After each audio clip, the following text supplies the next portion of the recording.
यह कहानी एक बहुत ही जिद्दी पैसे वाले आदमी की है।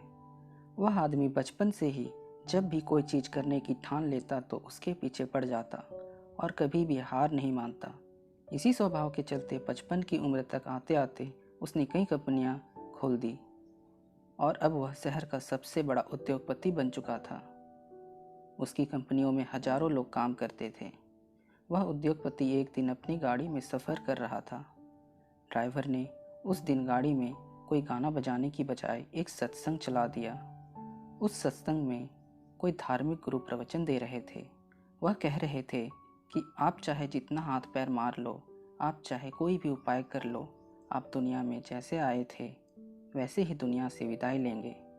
गुरु ने इस बात को गहराई से समझाते हुए कहा कि आपने ज़िंदगी भर जो भी कमाया है या जिसके लिए आपने अपनी पूरी ज़िंदगी खपा दी है, चाहे वह घर हो, धन हो, शोहरत हो या और कुछ भी, वह सब आप अपने साथ कभी नहीं ले जा पाएंगे।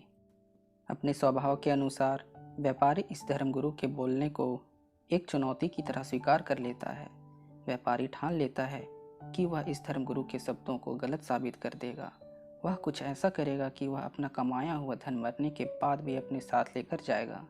उस दिन से उद्योगपति दिन रात यही सोचने में लग जाता है कि वह क्या करे जिससे वह इस चुनौती को जीत पाए। कुछ दिन बीत जाते हैं लेकिन उसे कोई भी ऐसा उपाय नहीं मिलता है जिससे वह उस धर्मगुरु की बात को गलत साबित कर पाए। काफ़ी सोच विचार के बाद वह तय करता है कि वह अकेला ज़्यादा नहीं सोच पाएगा, इसलिए उन सभी लोगों को दिमाग का इस्तेमाल करना सही होगा जो उसकी कंपनियों में काम करते हैं। एक दिन वह अपने सभी कर्मचारियों को एक जगह एकत्रित करता है और यह अनाउंस करता है कि जो भी उसे मरने के बाद पैसा अपने साथ कैसे लेकर जाना है, इसके लिए कोई तरीका बताएगा, वह उस व्यक्ति को 2 करोड़ रुपया देगा। उद्योगपति की ऐसी अनाउंसमेंट सुनकर लोग कानाफूसी करने लगते हैं। कई लोग इसे एक मजाक समझते हैं और कई लोग सोचते हैं कि उद्योगपति का दिमाग खराब हो गया है, उसका मानसिक संतुलन बिगड़ गया है। उस दिन उद्योगपति वापस अपने घर चला जाता है। एक हफ्ता बीत जाने पर भी जब कोई भी उसे कोई तरीका देने के लिए नहीं आता है तो वह फिर से एक बार सभी को इकट्ठा करता है और इस बार आइडिया देने वाले को 5 करोड़ रुपए देने का वादा करता है।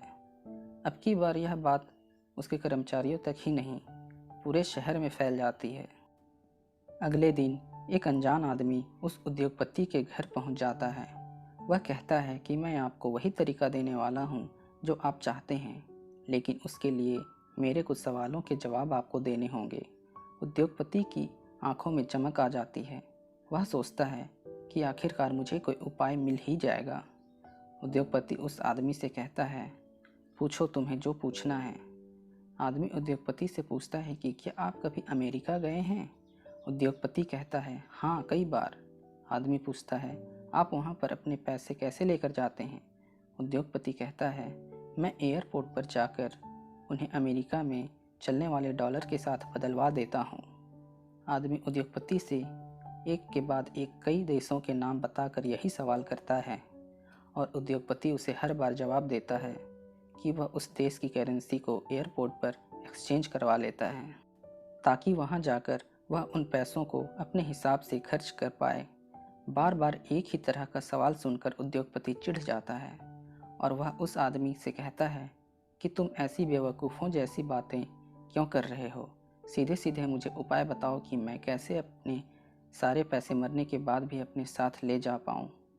आदमी कहता है, यही तो मैं कब से आपको समझाने की कोशिश कर रहा हूँ। जैसे आप इस देश के पैसे दूसरे देश में इस्तेमाल करने से पहले उस देश के पैसों के साथ एक्सचेंज करवाते हैं, वैसे ही आपको मरने से पहले अपने सारे पैसे स्वर्ग की करेंसी के साथ एक्सचेंज करवाने पड़ेंगे और स्वर्ग की करेंसी है पुण्य। आप अपने पैसों का इस्तेमाल ऐसे कामों में कीजिए जिनसे पुण्य मिलता है। बस यही एक तरीका है जिससे आप अपना कमाया सारा धन अपने साथ मरने के बाद भी ले जा सकते हैं। उद्योगपति को उस आदमी की बात समझ में आ जाती है। वह उसे उसके हिस्से का इनाम देता है और अपना बाकी का सारा जीवन दान धर्म और गरीब लोगों की सेवा में लगा देता है।